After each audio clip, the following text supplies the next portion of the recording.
Magandang araw! For today's video ay samahan niyo muli kami sa panibagong kaganapan namin din sa probinsya. Ngayong araw ay may bisita nga ho pala kami mula pa sa bayan ng Rojas. Kaya naman eto, maaga pa lamang nag-asikaso na ako kaagad diyan ng iluluto naming pang-ulam. Kaya eto, samahan niyo nga ho pala ako sa aking pagluluto at panoodin hanggang dulo nang maalman niyo nga niyo pala kung sino ang bisita namin ngayon. Bago pa man din naman nga ho sila umuwi ng Pilipinas ay nagka-chat na nga ho pala kami na pagka-uwi nga daw nila ay bibisita sila dito sa amin. Kaya naman eto ngayon, magluluto nga ho pala ako ng menudo. Bali diyan, sinangkutsa ko muna yung karne, nagisa na din ako diyan ng sibuyas at bawang. Nang medyo maprito-prito, eto at nilagyan ko na nga ho pala yan ng tomato paste kaunti lamang at saka akin lang hinalo-halo para nga niyo pala kumalat. Bago naglagay din nga ho pala ako diyan ng isang basong tubig, kako nga niho ay para mapalambot ko itong karne ng baboy. Gayun din ang pampalasang asin, paminta at isang piraso nga ho palang nor. Papakuluan nga lamang ho pala yan ng ilang minutuhin hanggang sa medyo lumambot-lambot yung pinakang karne. Saka naman hinabol ko nga ho pala lagyan ng dahon ng laurel. Gayun din nga ho pala ng tomato sauce. Medyo bata pa din nga lamang naman nga ho yung nabili kong karne ng baboy. Kaya ayun, mabilis ko lang napalambot. Saka etot nung okay na, inilagay ko na nga ho pala yung kanina kong prinitong carrots at patatas. Isinunod ko na din nga ho pala itong hotdog at kakuman din naman nga ho ay ito'y hilaw pa. Sa ilang minutong paghihintay, eto nga ho at luto na. Nilagay ko na din nga ho pala dyan yung reno at yung iba ko pang mga ilalagay na dapat ilagay. Sa tunay nga ho, kaunting kwento nga lamang ay talagang anong pagkakamahal ng presyuhan ngayon ng baboy dito sa aming probinsya. Akalain nyo, bali-balita nga ho pala din sa amin. Yung buhay, ang kilo nga ho pala ay 300. Bali yung patay naman, yung mga inatinda, 480 nga ho pala. Ay tunay ka nga naman nga hong mabibigla sa mga presyuhan at talagang gintong-ginto ay kakumandi naman nga ho. Saka na lang ako magapakasal pag tuong mura na nga ni. Sobrang dalang din lang naman talaga na may mga alaga dito sa amin. Palibhasa, dumaan nga ho pala yung sakit na ASF kaya talagang sobrang dami rin na tamaan ng sakit na yun. Pero gayon pa man, kahit papaano ay medyo nakabangon-bangon na nga niho. At dito sa amin ay may ilan-ilan na din nga ho ulit pala kaming alaga. Sana nga niho ay tuloy-tuloy na at nang makapag-alaga pa nga ho ng mas marami. At gayon din ay makabawi nga ho pala yung mga dating nalugi. Ay di bukod sa pulo nga ho ay di nang makapagpakasal na din nga ho pala ako. Ano na yun? Ay siya, balik kita nga niho pala din sa aking inaluto. At warik ko nga niho ay luto na ari. Talaga naman nga hong nakakatakam na din kaagad. Medyo maaga nga ho pala ako nakatapos sa pagluluto diyan. Kaya eto, habang naghihintay, nag-alaga muna ako dito sa batang makulit na ito at talaga nga nihong panay ang patikar din sa may labas ng bahay. Maya-maya pa nga ho, eto at dumating na ang aming bisita. Ay talaga naman nga hong nakakatuwa at nakarating sila dito sa amin. At isa pa man din nga hong nakakatuwa ay talaga naman nga hong napakarami nilang biyabit pagpunta din sa amin. Ay siya, lalo naman din naman nga ho nung daladala nilang napakaraming mangga with alamang ay wari ko nga niho ay mapapagbigyan na naman ang aking hiling. Noong isang araw pa man din naman nga ho ako naghahagilap ng mangga with alamang. Kaso nga lamang ay walang mahanapan ay talagang ngayon siguro arit mapapagbigyan na nga ni. Pagkarating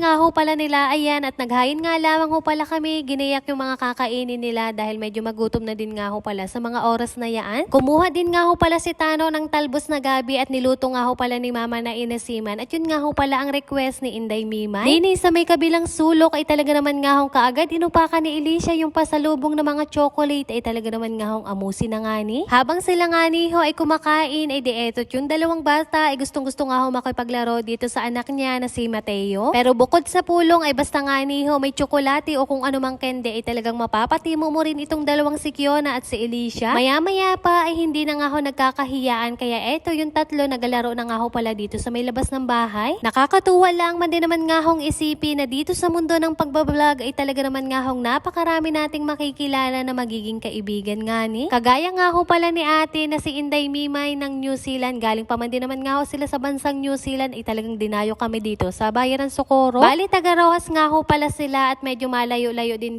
sa amin. Pero gayon pa man ay sila pa nga ho pala ang dumayo kahit medyo may kalayuan. Ay siya, maraming salamat nga ho pala sa pagbisita nyo dito sa amin. Gayon din nga ho pala pakifollow ng kanyang page. Ay siya, papaano baga huyaan hanggang din nangalaang muna ho at magamukbang pa kami na ring mangga at alamang na daladala nga ho pala nila. At yun lang for today's video. Maraming salamat sa inyong panonood. God bless.